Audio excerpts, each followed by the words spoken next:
بسم اللہ الرحمن الرحیم۔ السلام علیکم سامعین ناظرین، میں آپ کا میزبان حاضر ہوں داستان کربلا کا پارٹ 4 لے کر۔ امید ہے آپ سب خیریت سے ہوں گے۔ اگر آپ نے داستان کربلا پارٹ 1 2 3 نہیں دیکھا ہے تو میں اس کا لنک اس ویڈیو کے ڈسکرپشن میں دے دوں گا، آپ جا کر کے وہ ویڈیو دیکھ لیجیے تاکہ آپ کو کربلا کا یہ بیان مکمل طور پہ سمجھ میں آئے۔ تو چلیے شروع کرتے ہیں داستان کربلا پارٹ 4۔ اور اگر ابھی تک آپ نے میرے چینل کو سبسکرائب نہیں کیا ہے تو میرے چینل کو سبسکرائب کر لیجیے، اور ویڈیو اچھی لگے تو ویڈیو کو لائک کریے اور اس ویڈیو کو زیادہ سے زیادہ لوگوں میں شیئر کریے۔ جیسے ہی ان کی بگی میں بٹھایا گیا، گھوڑے پر بٹھایا گیا، تو ظالموں نے پیچھے سے ان کے ہاتھ باندھنا شروع کر دیا۔ امام مسلم بن عقیل کے ہاتھ باندھے۔ آپ نے پوچھا جب تم نے امان دے دیا اور صرف بات ہی کرنا ہے تو پھر یہ ہاتھ باندھنا کیوں شروع کیا؟ یہ پہلی غداری ہے تمہاری۔ کہا نہیں ابن زیاد کے پاس چلو۔ جب وہاں پہنچے تو آپ کو اس انداز سے نہیں لے جایا گیا جیسے بلایا گیا تھا، کھینچ کر کے بے عزتی کے ساتھ لایا گیا، عبید اللہ بن زیاد کے سامنے لایا گیا۔ اب یہ جو مکالمہ ہوا ہے، جو گفتگو ہوئی ہے، ابن زیاد نے اب گفتگو شروع کی اور کہا اے مسلم بن عقیل، کیا تم یہ فتنہ پروری کر رہے ہو؟ یہاں کے لوگ امن و امان میں تھے، یہاں کے لوگ حسب عادت بہت اچھے مزاج کے تھے، اور تم نے آ کر فتنہ ڈال دیا اور حقیقی خلیفہ کے خلاف بغاوت کیا۔ امام مسلم بن عقیل نے کہا نہ ہم فتنہ کرنے کے لیے آئے اور نہ یہاں کے لوگ امن و امان میں تھے۔ ہم کو یہ خبر دی گئی کہ یہاں تیرے باپ کی حکومت ظلم کے ساتھ قائم کی گئی ہے اور ان کے ساتھ کوفہ والوں کے ساتھ ظلم ہوتا تھا۔ ہم ان کو زمانے رسول کی خلافت یا زمانے رسول کی حالت پر لانے کے لیے اپنا شہر چھوڑ کر آئے ہیں۔ تو ابن زیاد نے کہا اے مسلم بن عقیل، تم کو اتنی فکر ہو گئی؟ تم تو مدینے میں شراب پینے والے لوگ۔ مسلم بن عقیل نے مسکرا کر کہا پورا زمانہ گواہ ہے، رسول اللہ کا گھرانہ شراب تو دور کی بات، میری کھٹوری میں خون کا قطرہ گرا تھا، میں نے وہ پھینک دیا ہے۔ شراب کی بات کرتا ہے؟ شراب تو تجھ جیسا آدمی پیتا اور تیرا امیر پیتا ہے یزید، جو مسلمانوں کی خون پر اپنی کرسی بچھایا ہوا ہے۔ یہ باتیں سخت ہو گئی امام مسلم بن عقیل کی اور ابن زیاد کی۔ ابن زیاد نے کہا کہ مسلم، ابھی تمہارے پاس وقت ہے کہ تم یزید کی امارت اور اس کی خلافت کو تسلیم کر لو تو ہمارے درمیان بات بن جائے گی۔ ابن زیاد نے جیسے ہی کہا، مسلم بن عقیل نے کہا تو ہم سے اس بات کا وعدہ لینا چاہ رہا ہے جو قیامت تک ہونے والا نہیں ہے، جو قیامت تک ہونے والا نہیں ہے، اور ہماری زندگیاں کیا، ہماری نسلیں ختم ہو جائیں گی، لیکن جس بات پر تو عہد لینا چاہتا ہے وہ ممکن نہیں ہے۔ ابن زیاد نے تلوار نکالی اور کہا اگر وہ ممکن نہیں ہے تو پھر میری تلوار سے تمہارا مقابلہ ممکن ہے۔ مسلم بن عقیل نے کہا میں نہیں کہتا تھا کہ تجھ جیسا خون پینے والا ہی شرابی ہے اور تیرے لیے ہی یہ سزاوار ہے کہ تو ہی مسلمان کے خون سے اپنے آپ کو آلودہ کر سکتا ہے۔ یہ گفتگو ہوتی رہی کوفہ کے گورنر ہاؤس میں۔ عبید اللہ بن زیاد نے امام مسلم بن عقیل کو پیچھے ہاتھ باندھ کر اوپر چھت پر لے جانے کا حکم دیا۔ جلاد کو بلایا اور جلاد کو بلانے کے بعد امام مسلم بن عقیل کی ہڈیاں توڑی گئیں، آپ کی ہڈیاں توڑی گئیں، اور اس کے بعد امام مسلم بن عقیل کو قتل کر کے گورنر ہاؤس کے اوپر سے پھینکا گیا۔ آپ کا سر مبارک الگ اور جسم مبارک الگ پھینکا گیا تھا۔ انا للہ و انا الیہ راجعون۔ یہ خاندان نبوت کے پہلے شہید ہیں، پہلے شہید کوفہ میں جنہوں نے دم توڑ دیا۔ لیکن جانتے ہو گورنر ہاؤس میں مسلم بن عقیل کی یہ حالت تھی کہ جب آپ کے ہاتھ باندھ کر کے آپ کو اوپر لے جایا جا رہا تھا تو کئی لوگ وہاں موجود تھے، ان کی طرف دیکھ کر کے امام مسلم بن عقیل کہہ رہے تھے اے لوگوں، دنیا کا یہ دستور ہے، قیصر اور کسریٰ جیسے ظالم بادشاہ بھی جب کسی کو پھانسی دیتے تو پھانسی دینے سے پہلے اس سے پوچھ لیتے تیری کوئی خواہش ہے تو بتا دے۔ یہ کیسی حکومت تمہاری آ گئی؟ کیا مجھ سے کوئی پوچھنے والا نہیں ہے؟ تو لوگ کہتے اگر کوئی چیز چاہتے ہو تو بتاؤ۔ امام مسلم بن عقیل یہ کہہ رہے تھے میں یہ نہیں چاہتا کہ میرے بچوں کی دیکھ بھال ہو، میں یہ نہیں چاہتا کہ میرے گھر بار میری جائیداد کا خیال ہو، میں یہ بھی نہیں چاہتا کہ میرے بعد میری خبر مدینے پہنچائی جائے، بس اتنی خواہش ہے میری موت سے پہلے حسین ابن علی کو یہ پیغام پہنچا دو کہ وہ کوفہ جیسے بددیانت شہر میں کبھی نہ آئے. میرا یہ پیغام پہنچا دو کہ وہ اس شہر میں نہ آنے پائیں، اس لیے کہ اس نواز رسول کے ساتھ اگر ایسا ہوا جیسا میرے ساتھ ہو رہا ہے تو قیامت کے دن میں ان کو کیا منہ دکھاؤں گا. حسین اگر مجھ سے یہ پوچھے کہ اے مسلم تمہارے خط کی وجہ سے میں آیا تھا اور میرے ساتھ کوفہ والوں نے کیا کیا، اگر حسین ابن علی مجھ سے یہ پوچھ لیں تو میں کیا جواب دوں گا، اس لیے کہ اب تک میں 2 خط لکھ چکا ہوں کہ کوفہ کے حالات بڑے اچھے ہیں. اس لیے اے لوگوں میرا یہ پیغام پہنچا دو، حسین ابن علی کوفہ کی طرف نہ آئیں. کوفہ کے گورنر ہاؤس میں بیٹھے ہوئے لوگ پھٹا مار کر ہنسنے لگے اور کہا مسلم بن عقیل تمہاری یہ خواہش پوری نہیں کی جائے گی اور نہ ہی یہ پیغام حسین تک پہنچایا جائے گا. جاؤ تم پھانسی کے پھندے پر، اگر حسین آتے ہیں تو انہیں بھی اسی طرح کا مزہ چکھایا جائے گا. امام مسلم بن عقیل کی شہادت ہو گئی اور جیسے ہی ان کی شہادت ہوئی میرے عزیزوں، ہانی بن عروہ جو ان کے جان نثار تھے، ان کے محب تھے، ان کا قتل ہوا. مسلم بن اوسجہ کا قتل ہوا. اب ہانی بن مسلم بن عقیل کا قتل ہوا. اتنا ہی نہیں کہ گورنر ہاؤس سے ان کی لاش پھینکی گئی تھی، ہڈیاں توڑی گئی تھی. اتنا ہی نہیں، مجھے بتانے میں درد محسوس ہوتا ہے، رونگٹے کھڑے ہو جاتے ہیں. مسلم بن عقیل کی لاش کو گورنر ہاؤس پر لٹکایا گیا. کوفہ والے دیکھتے رہو، جو بغاوت کرے گا اس کا انجام یہی ہوگا، جو ہمارے امیر کے خلاف کھڑا ہوگا اس کے ساتھ ہم یہی برتاؤ کریں گے. میں یہ کہتا ہوں اے مسلمانوں، اس واقعے کو بار بار یاد کرنا. موب لنچنگ یہ آج کی تاریخ نہیں ہے، کوفہ والوں نے بہت پہلے شروع کر رکھا تھا. آج کے یہ کتے بھیڑیے جب کسی مسلمان پر حملہ آور ہوتے ہیں اور مار مار کر کے گوشت کے نام پر، گائے کے گوشت کے نام پر، پتہ نہیں کس کس چیز کے نام پر، کیا ہمارے ملک میں یہ حالات نہیں ہوتے؟ پہلو خان، جنید خان، پتہ نہیں کتنے ایسے نوجوانوں کو بے گناہ مار دیا گیا موب لنچنگ کے ذریعے، اور کبھی کسی کو گرفتار کر کے زبردستی ان کو مار کر کے یہ کہا جائے بولو ہمارے بھگوان کا نام. یہ سب جو حالات ہوئے، اور پھر یہ کتے ظالم کرتے کیا ہیں، ویڈیو بنا کر کے اس کو وائرل کریں اور مسلمان بھی شیئر کرتے، فارورڈ کرتے رہتے ہیں. اور یہ ان کا مقصد ہی ہے کہ تمہارے دلوں میں دہشت پیدا کی جائے. ارے ان کے ساتھ اگر ایسا کیا جائے تو ایسا کر دیں گے، ویسا کر دیں گے. پھر ہوگا کیا؟ ٹوپی چھپا کر گھومو، داڑھی چھلا کر گھومو. نہیں، ہم تو سیکولر لوگ ہیں، ہم تو سیکولر لوگ ہیں، کہیں سے ہمیں مسلمان دکھنا نہیں ہے. نام بھی ایسا رکھو کہ کوئی پہچان نہ سکے. یہ تمہاری حالتیں اسی دہشت کی وجہ سے آنے لگ گئی. میرے عزیزو، یہ نئی باتیں نہیں ہمارے ملک کے لیے یا ہماری تاریخ میں. ہمارے کسی بچے کو گرفتار کر کے موب لنچنگ کرنا، کتے اور بھیڑیے اس پر حملہ آور ہو جائیں، ایک نہتے کو مار کر لٹکا دینا، یہ آج کی بات نہیں.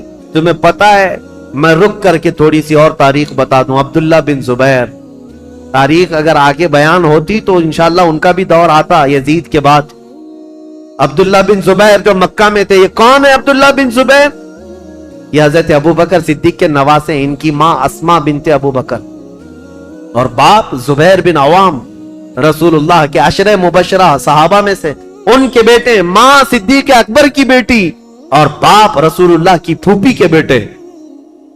یہ عبداللہ بن زبیر، ان کے ساتھ جو ہوا تھا پتہ ہے، یزید کے دور کا ہی ایک گورنر حجاج بن یوسف عبداللہ بن زبیر سے مکہ میں 40 دن تک لڑا تھا، جس کی لڑائی کی وجہ سے خانہ کعبہ کا غلاف جل گیا تھا اور حجر اسود کو نقصان پہنچا تھا. اور وہ جنتی دمبا جو حضرت اسماعیل علیہ السلام کے قربانی کے وقت جنت سے لایا گیا تھا، وہ دمبے کا جو اس کے سینگ تھے، جو نشانیاں تھی، وہ جل گئی تھی، ختم ہو گئی تھی. اتنے بڑے واقعات پیش آئے عبداللہ بن زبیر کے زمانے میں. اور ہوا کیا تھا پتہ ہے؟ وہ تھک ہار کر کے گھر کے اندر آئے. اسما بنت ابو بکر، اس وقت ان کی عمر 90 سال کے قریب تھی، تقریباً 90 سال کے قریب کی عمر ہے حضرت اسما کی، یا 80 سال کی عمر ہے. بیٹا جب تھک کر آیا تو اسما بنت ابو بکر اٹھاتی اور کہتی ہیں، بیٹا شیروں کو یہ زیب نہیں دیتا کہ وہ جھوپڑی کے سائے میں بیٹھے. تو بوڑھی ماں کی فکر نہ کر، دین اسلام کی فکر کر. بیٹے کو بھیج دیا اور بیٹا شہید ہو گیا تھا. عبداللہ بن زبیر قتل ہو گئے تھے. آپ کو ایسا لگ رہا ہوگا کربلا کے واقعات میں بیچ میں کہاں سے آئے. یہ اس لیے بتا رہا ہوں موب لنچنگ کا دور اور موب لنچنگ جو ہو رہی ہے اس کے متعلق کہہ رہا ہوں. عبداللہ بن زبیر کو قتل تو کیا حجاج بن یوسف نے, لیکن جانتے ہو ان کی لاش کو 40 دن تک ایک کھمبے پر باندھ کر لٹکایا گیا تھا. 40 دن تک لٹکایا گیا تھا اور تاریخ میں موجود ہے. لیکن وہ پورا جسم 40 دن تک تر و تازہ تھا. ہر دن خون کا قطرہ ٹپکتا تھا اور جسم اسی طرح تر و تازہ تھا. نہ جسم میں کوئی سڑن, کوئی بدبو, نہ ہی بوسیدگی, کچھ نہیں. اب جو بات کہنے کی ہے امپورٹنٹ وہ یہ ہے, بوڑھی ماں اسماء بنت ابو بکر روزانہ لاٹھی پکڑ کر آتی تھی, ہر دن اپنے بیٹے کو دیکھتی تھی اور گھر جاتی تھی. لاش لٹکی ہوئی ہے اور ماں روزانہ دیکھتی تھی اور گھر جاتی تھی. 40 دن گزرنے کو آئے تب اسماء بنت ابو بکر نے کیا کہا تھا پتہ ہے؟ اپنی لاٹھی پکڑ کر کے کہا تھا 80-90 سال کی خاتون, اے مکہ والو, اس دولہے کا سواری سے اترنے کا وقت کب آئے گا؟ کیا ابھی وہ وقت نہیں آیا کہ یہ دولہا اپنی سواری سے اتر جائے؟ بیٹے کی لاش کھمبے سے لٹکی ہوئی ہے لیکن ماں اس وقت تک ہمت نہیں ہارتی.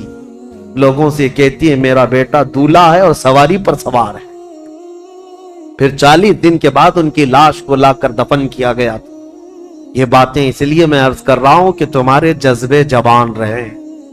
ہمارے لیے موت, ہمارے لیے کسی کا کٹ جانا, مر جانا ہمارے حوصلوں کو توڑنے والا نہیں ہونا چاہیے. اسی لیے اکثر میں تقریروں میں کہتا ہوں ان ظالم بھیڑیوں سے اور کتوں سے یہ بتاؤ, اگر میری گردن کل کو کاٹ دی جاتی ہے, مجھے پھانسی پر چڑھایا جاتا ہے, یہ ہرگز مت سمجھنا کہ تم نے اسلام کو ختم کر دیا یا اسلام کا نقصان پہنچا دیا یا مسلمانوں کو ختم کر دیا. ہرگز نہیں. ہمارا تو یہ ماننا ہے اسلام زندہ ہوتا ہے ہر کربلا کے بعد.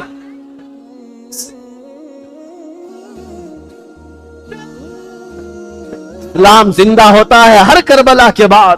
حضرت امام مسلم بن عقیل کی لاش کو لٹکا کر کوفہ والوں نے یہ موب لنچنگ ہی تو کیا تھا. تو کیا اس وقت اسلام ختم ہو گیا؟ سب ڈر کر کے, سہم کر کے سب چیزیں چھوڑ دیے؟ نہیں میرے عزیزو, اسلام پھلتا رہا, پھولتا رہا. اسی لیے یہ کچھ دیر کی خاموشی ہے پھر شور آئے. آج کتوں کا وقت ہے, کل ہمارا دور ہے انشاءاللہ العزیز. امام مسلم بن عقیل کی شہادت کے بعد جو ہولناک مناظر پیش آئے کوفہ کی سرزمین پر, وہ بیان سے باہر ہیں میرے عزیزو. اب میں رلانے کے لیے بیان نہیں کرتا, لیکن غم ہمارا قدرتی ہے, غم ہمارا فطرتی ہے, آ جاتا ہے. میں تو بیان اس لیے کرتا ہوں کہ ہمارے بچے جوان رہیں اور بوڑھے بھی جوان رہیں. کربلا کی داستان سن کر ڈر کر کے, سہم کر کے, حالات سے سمجھوتا کرنے والی باتیں نہ کریں, بلکہ ہمیشہ ایک بات یاد رکھیں, تلوے چاٹنے والوں کی تاریخ نہیں لکھی جاتی, باطل سے ٹکرانے والوں کی تاریخ لکھی جاتی ہے. یہ کوئی کمال کی بات نہیں. آج جو حکومت میں اس کے تلوے چاٹیں, اس کی جوتیاں اٹھائیں, یہ چڑھتے سورج کو پوجا کرنے والے لوگ ہر زمانے میں آتے رہیں گے, ان کا نام و نشان نہیں ہوتا. دیکھیں زمانے بدلتے گئے, بدلتے گئے. بہت سارے بادشاہ آئے یا بڑے بڑے لیڈر آئے, لیکن تاریخ میں جو حسین کا مقام ہے وہ کسی کا مقام نہیں, کیونکہ ٹکر بھی ایسے لیا تھا کہ تاریخ رقم کر دیا. اسی لیے شاعر نے کہا ہے رب کی توحید کلمہ نبی کا ولائے مرتضی, سب کو بچانے نکلا ہے قافلہ حسین کا. کلمہ نبی کا, رب کی توحید اور ولائے مرتضی, سب کو بچانے نکلا ہے قافلہ حسین کا. عزیزان گرامی اوقات, امام مسلم بن عقیل کی شہادت کے بعد ابن زیاد کی سختی اور زیادہ بڑھ گئی.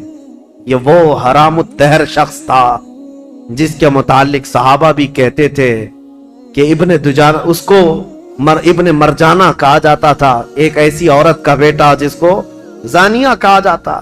اس کے اندر کہاں سے اچھائیاں آتی, کہاں سے نرم دلی آتی, کہاں سے رحم آتا.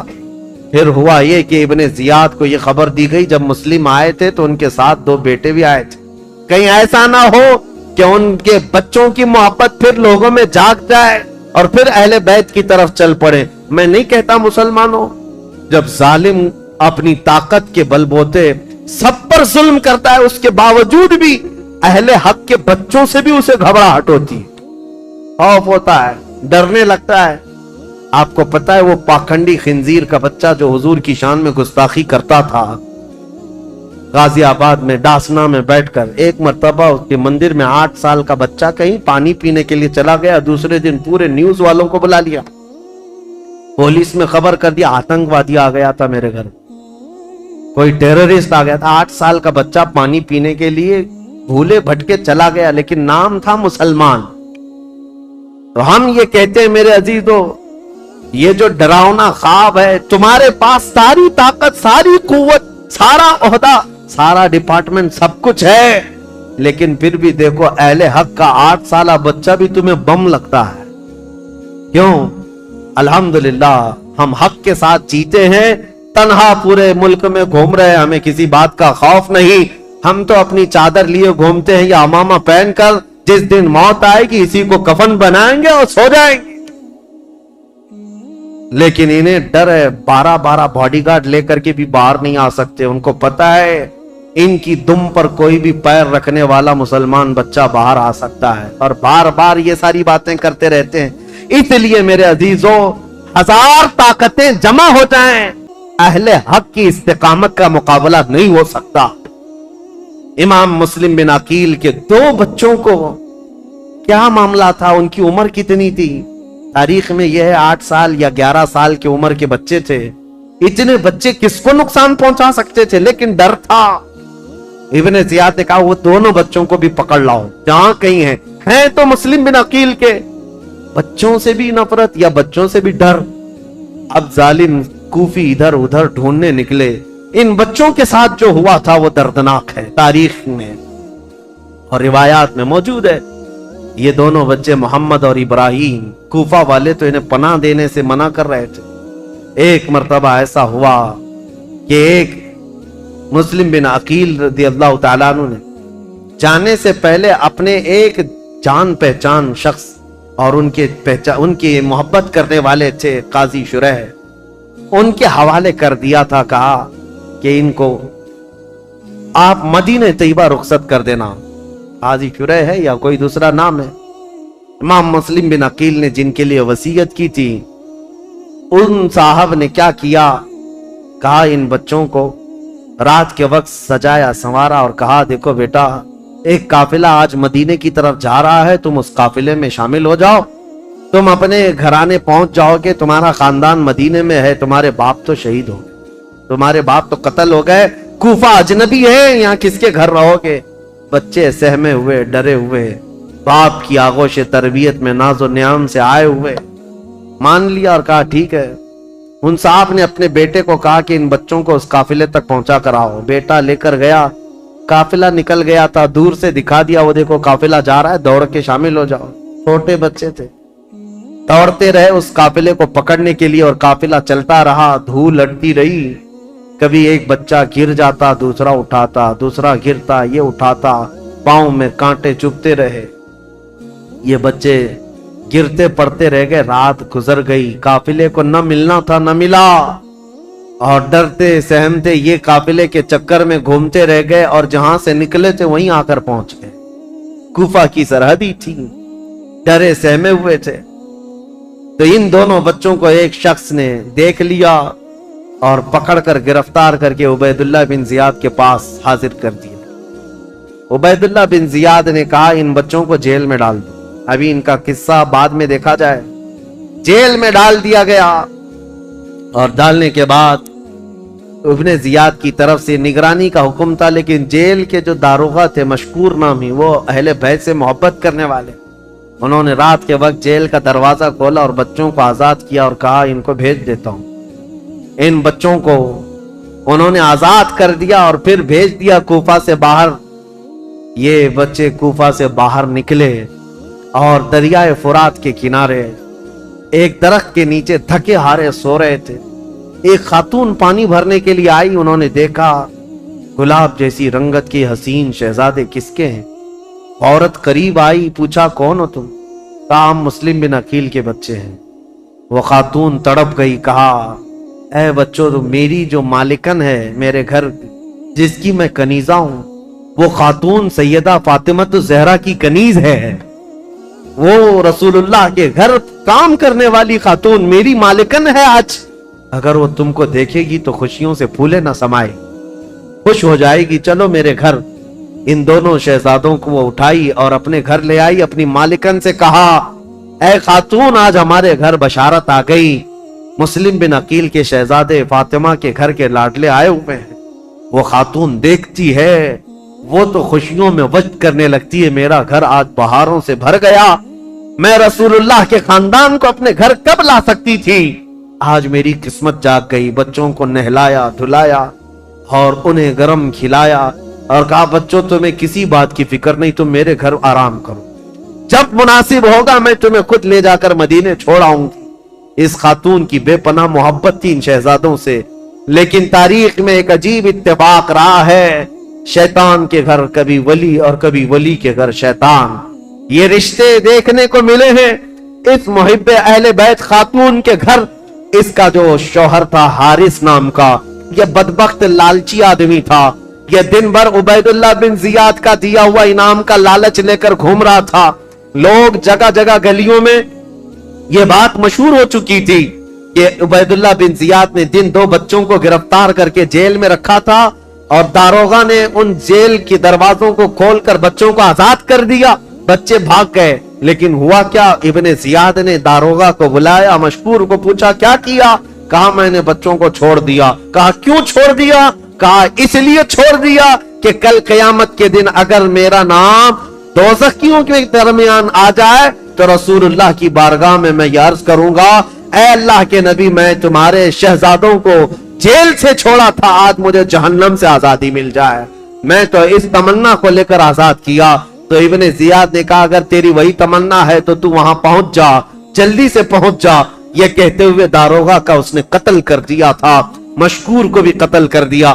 اور پھر اب کے بعد جوش و غضب میں آ کر کے اعلان کیا جو ان 2 شہزادوں کو ڈھونڈ کر لائے گا اسے 100 اونٹ انعام میں دیے جائیں گے, اتنا ہی مال دیا جائے گا. اب لالچی کوفی ہر جگہ ادھر ادھر گھوم رہے تھے ان بچوں کی تلاش میں, جگہ جگہ مارے مارے گھوم رہے تھے.